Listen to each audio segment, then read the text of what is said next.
कहानी अंधेरे में उजाला। अकेला वो जंगल के रास्ते में भटक रहा था। नाम था उसका आरव। जिंदगी ने उसे कई बार तोड़ने की कोशिश की थी। माँ बाप की मौत, दोस्तों का धोखा और अपनी काबिलियत पर उठते सवाल। हर मोड़ पर उसे खुद को साबित करना पड़ा था। अब वो एक नए सफर पर था, खुद को ढूंढने का। एक वीरान रास्ते से गुजरते हुए उसे दूर एक पुराना महल दिखा। दीवारें टूटी हुई, खिड़कियां झूलती हुई और चारों ओर अजीब सी सन्नाटा पसरा हुआ। आंधी चल रही थी, रात का समय था, लेकिन आरव ने खुद से वादा किया था, अब चाहे जो हो, डर से नहीं भागूंगा। वो आगे बढ़ा, महल के भारी दरवाजे को धक्का दिया। चरमराते हुए वो दरवाजा खुला। भीतर घुप्प अंधेरा था। एक अजीब सी ठंडक हवा में थी, जैसे कोई अदृश्य हाथ उसके चेहरे को छू रहा हो। लेकिन आरव ने कदम पीछे नहीं हटाए। पहला कमरा। एक टूटी हुई तस्वीरें दीवार पर टंगी थीं। उनमें से एक में एक जवान लड़का दिख रहा था, जिसकी आंखों में वही दर्द था जो आरव खुद में महसूस करता था। तभी अचानक हवा से तस्वीर जोर से जमीन पर गिर गई। आरव चौंका, लेकिन रुक कर बोला, अगर डर से लड़ना है तो उसे आंख मिलाकर चलना होगा। वो आगे बढ़ा। दूसरा कमरा। एक टूटी मेज पर धूल भरी किताबें पड़ी थीं। आरव ने एक किताब खोली। उसमें लिखा था, जिसने अंधेरे में खुद को पाया वही असली रोशनी का मालिक बनता है।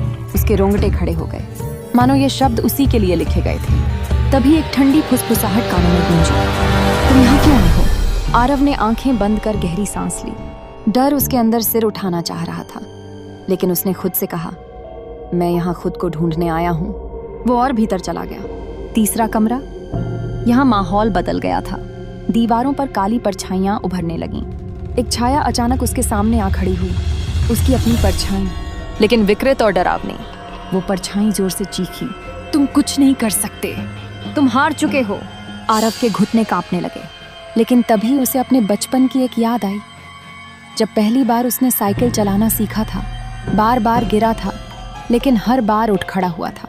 उसने आंखों में आंसू लिए कहा, मैं हार नहीं मानता और ना ही अब डरूंगा। जैसे ही उसने ये कहा, वो काली परछाई चीखती हुई टूटकर गायब हो गई। कमरे में हल्की रोशनी फैल गई। आरव समझ चुका था, डर बाहर नहीं अंदर होता है, और हिम्मत भी वहीं होती है। अब वो महल के केंद्रीय हाल में पहुंचा। यहाँ एक बड़ा आईना था। आईने में उसकी अपनी शक्ल दिखी, लेकिन वो थका टूटा नहीं दिख रहा था, बल्कि एक योद्धा की तरह दिख रहा था। आईने पर कुछ शब्द उभरे, जिसने अपने डर को हराया वो इस महल का असली मालिक बनता है।